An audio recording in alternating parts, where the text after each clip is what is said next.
Now, this podcast covers my most recent book, Victoria Crosses,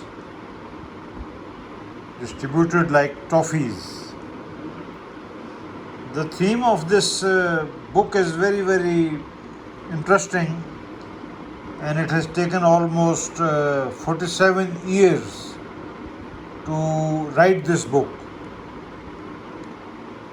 The primer and the motivation and the catalyst to write this book was Station Library, Quetta, in 1977, when for the first time I read Sir John Fortesque's History of the British Army, and one particular passage, rather twice, in the volume dealing with 1857, Sir Fortesque reflected on the exaggerations, the massive exaggerations in the British accounts of 1857 battles. And because he was an official historian, he could not really criticize openly, but between the lines he did observe very clearly that British accounts of 1857 war were massively exaggerated.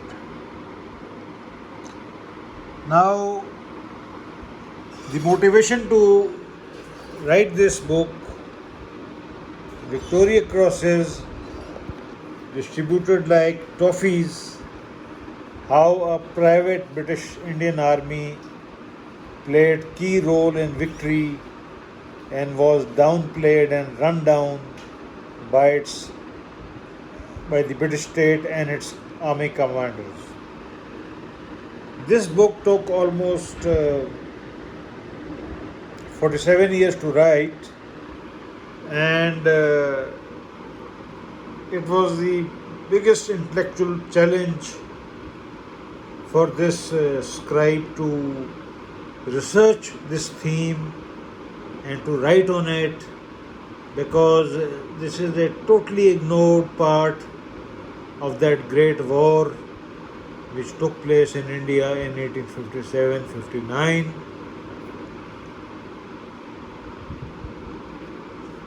To give the readers background, I will take them back to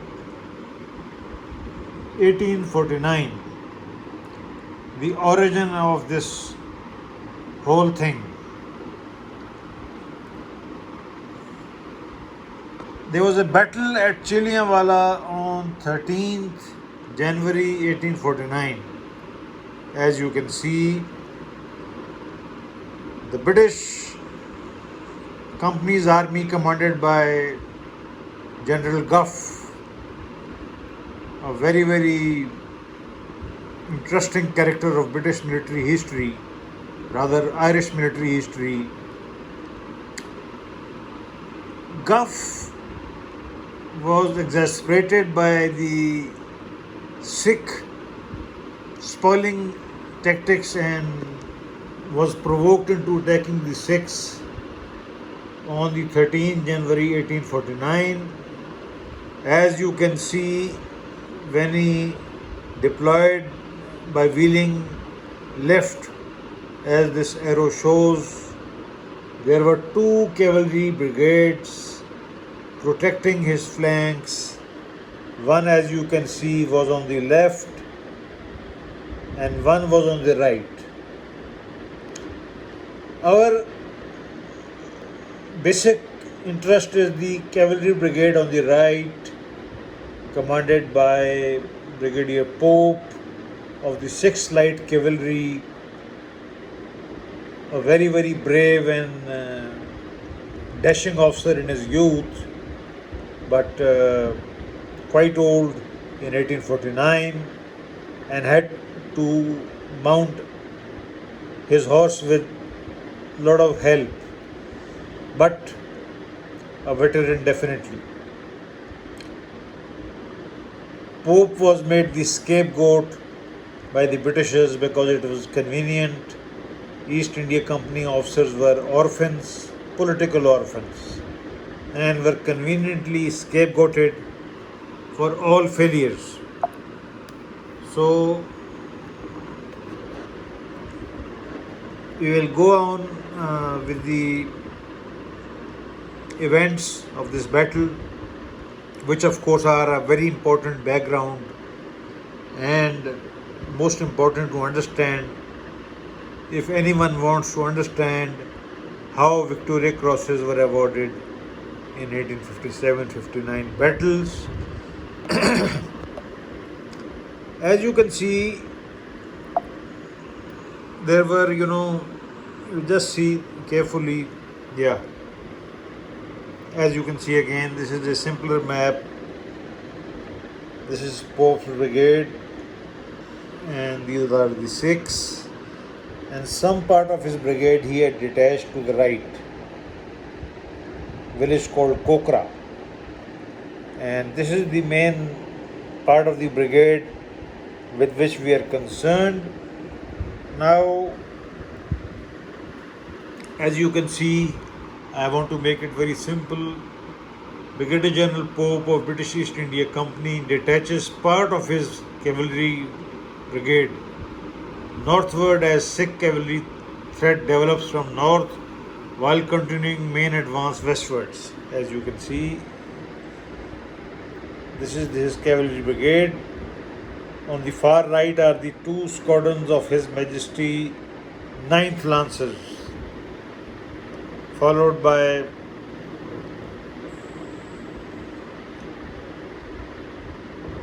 two squadrons of British Company's cavalry, another two squadrons of British Company's cavalry, and the whole British Royal Cavalry Regiment, Her Majesty 14th Light Dragoons, followed by the horse artillery on the far left. Now, this is Lieutenant General Hope Grant, who was with 9th Lancers, the two squadrons of 9th Lancers in this force advancing westwards, Pope's brigade. Now, Sikh cavalry on the far north attacked this brigade, as you can see. They attacked this brigade, and this brigade, Pope's brigade, some part, two squadrons of Her Majesty 9th Lancers, two half native cavalry regiments of East India Cavalry, and one complete Royal British Army regiment, Her Majesty 14th Light Dragoon. They fled the battlefield, as you can see very, very clearly, marked on the map. Now what follows? This is a more, clear map. As you can see, Pope's cavalry division was advancing. Her Majesty 9th Lancers, two squadrons with Hope Grant also. On the far right, 2nd Light Cavalry, 1.5 squadron. 6th Light Cavalry, 1.5 squadron, which means half regiment. Her Majesty 14 Light Dragoons, 4 squadrons. They are attacked by Sikh cavalry, and what happens next? Pope's cavalry brigade flees the battlefield. As you can see very clearly, British maps normally don't mark such incidents because exposure of rottenness is regarded as worse than rottenness. As you can see, two squadrons of Her Majesty 9th Lancers fled. Two native cavalry regiments, half, at that time cavalry regiment had 3 squadrons, while British cavalry regiments had 4 squadrons. So two half native cavalry regiments also fled in the middle, and complete 14th Light Dragoons also fled. Now, this incident, as far as I analyzed, this incident left a deep mark on Hope Grant, who was commanding the cavalry in 1857 in Delhi. During the siege of Delhi, he was the cavalry commander, and as far as I analyzed, and it took almost 47 years to understand this, and this has not been brought in clarity by any other historian so far, as I understand. This incident left a very deep mark on Hope Grant's mind, and as we will discuss, he did his best to remove this blot on the history of 9th Lancers in 1857-59 battles. 14th Light Dragoon, which had fled the battle, was more seriously affected by this incident because they were stationed in Lahore, in the heart of British East India Company ruled Punjab province. Note that Punjab province was created by British East India Company only in 1849. Before that, north part of Punjab was Lahore and south part was Multan. Now, because 14th Light Dragoon was stationed in Punjab, so this regiment was very seriously traumatized and affected by it. 9th Lancers had gone to Ambala and was not really in the Punjabi countryside, main heartland, so not really affected. This regiment, 14th Light Dragoon, was completely shattered by this incident. And as you can see in this chart sheet,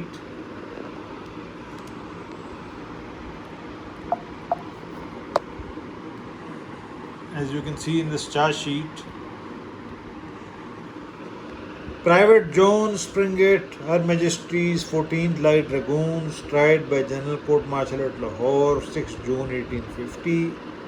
Charges: for having at Lahore on the 24th April 1850 been absent without leave. Second, for having at the same time and place when a prisoner in the main guard made use of highly insubordinate language regarding his commanding officer, Lieutenant Colonel J.W. King, saying that he was a coward and had ran away from the regiment at Chilianwala, and that the prisoner would knock his bloody old head off, or used words to that effect. Sentence: 50 lashes and imprisonment for 18 months. Approved and confirmed. Headquarters, 16 June 1850. Now, this incident left a very deep mark on the mind of Hope Grant, and then, as you can see, the result is this painstaking analysis. Victoria Crosses distributed like toffees, how a private British Indian Army played key role in victory and was downplayed and run down by the British state and its army commanders. The main thrust of the book, as you can see, is on some aspects which I will highlight here. Essentially, the 70% fighting in the most decisive battle at Delhi, where the British company suffered 3/4 of the casualties in the total war fought in 1857-59. 70% fighting was done by British company's private army, both European and Indian. 30% fighting was done by the British Royal Army regiments which the East India Company had rented. Interestingly, percentage-wise, British Royal Army regiments were favoured in the award of Victoria Cross. Now, the situation here for the layman reader is that the overall commander during the major part of the siege, when the assault took place, was a gunner officer, artillery officer, Archdale Wilson. Now, as the artillery officers, are very, matter of fact, very, very dry, keen, lean, and mean, as they say, although I don't agree with it. Wilson was not the type who would favor anybody. But after Wilson, the most important person was the Cavalry Brigade Commander Archdale Wilson. Correction. After Archdale Wilson, the second most important person was the Cavalry Brigade Commander Hope Grant. Now, Hope Grant was carrying the guilt of Chalianwala in his subconscious. So he went out of the way to recommend, manipulate, and award his regiment 9th Lancers Victoria Crosses. And as a result, as this book analyzes in detail, 9th Lancers got the maximum amount of Victoria Crosses in 1857-59 battles. So this tendency was followed overall in the British Army commanders, and the central trend was that Royal Army units were favoured. Although 70% fighting had been done by the British Army, British East India Company Army's private units, but Royal Army units were favoured. And this trend continued, like in Lucknow, where there was very little fighting. It was a Mickey Mouse affair. Large number of Victoria Crosses were given. In Bulandshahr, a very small skirmish, very large number of Victoria Crosses were given because 9th Lancers was involved. The story is long, and this book in detail analyzes the Victoria Crosses awarded most unfairly, favouring the Royal British Army units and by and large ignoring the private army of the British East India Company. Of course, Indians were not eligible for award. About Indians also there was ambiguity, and for the layman reader I want to point out that Victoria Cross was initiated in 1854, and in 1856 British East India Company Army's General Outram recommended Indians for Victoria Cross. Now at that time there was no clear rule. So Outram's recommendations sent in 1856 were filed in the British Army headquarters in London for almost 2.5 years, and then it was decided that Indians cannot get Victoria Cross. It was a very sad act of discrimination, and it was the British state who was responsible. British company's officers like Outram were very fair, but it was the British state which was biased. So on this short note, I end this podcast, and this book in detail analyzes the gross injustice in the award of Victoria Crosses in 1857-59, and I hope that it will be of interest to historians. Certainly the British historians would not like it.